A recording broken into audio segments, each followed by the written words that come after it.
This week's election in Russia is expected to cement President Vladimir Putin's grip on power until at least 2030. Any opposition figures who could have challenged him are either in prison or exiled abroad. Independent media outlets that could show criticism of his policies have been blocked, and the Kremlin maintains rigid control over the political system and electoral process in the country of 146 million. Turnout in Russia's 2018 presidential election was 67.5%, although observers and individual voters reported widespread violations, including ballot box stuffing and forced voting. Turnout in the 2021 parliamentary election was 51.7%. Any Russian citizen over age 18 who is not in prison on a criminal conviction can vote. The Central Election Commission says there are 112.3 million eligible voters inside Russia and Russian-occupied parts of Ukraine, and another 1.9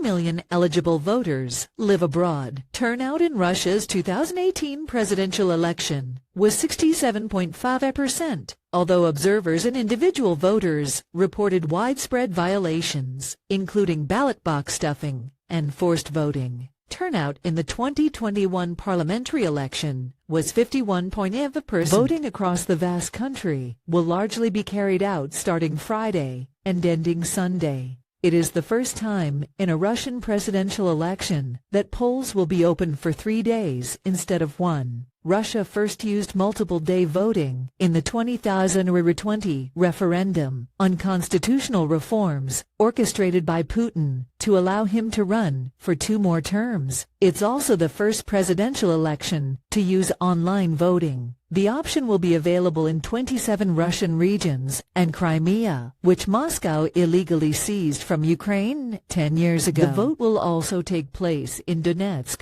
Luhansk, Zaporizhzhia, and Kherson, the 4 regions annexed after the full-scale invasion in 2022, even though Russian forces don't fully control them. Kyiv and the West have denounced holding the vote there. Early voting has already started in some regions and will be gradually rolled out in others. Putin, 71, is listed as an independent candidate and is seeking a 5th term in office, which would keep him in power for another 6 years. He will then be eligible to run for another term, having pushed through constitutional changes that reset his term limits in 2020.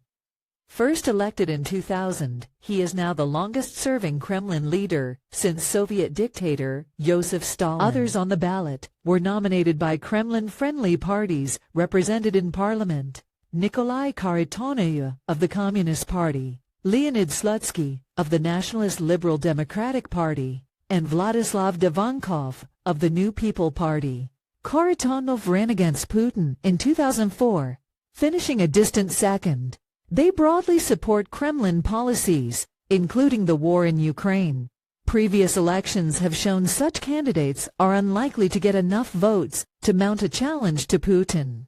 In 2018, the Communist Party runner-up got 11.8%, compared with Putin's 76.7%. Boris Nadezhdin, a liberal politician who made ending the war his main campaign theme, had drawn unusually broad support while gathering signatures to qualify for a spot on the ballot, but he was barred from running by election officials, who declared that many of those signatures were invalid. Also not on the ballot are opposition figures who could have posed a challenge to Putin. They have been either imprisoned or fled the country. Russia's best-known opposition politician, Alexei Navalny, died in prison on February 16, while serving a 19-year sentence on extremism charges. His attempt to run against Putin in 2018 was rejected.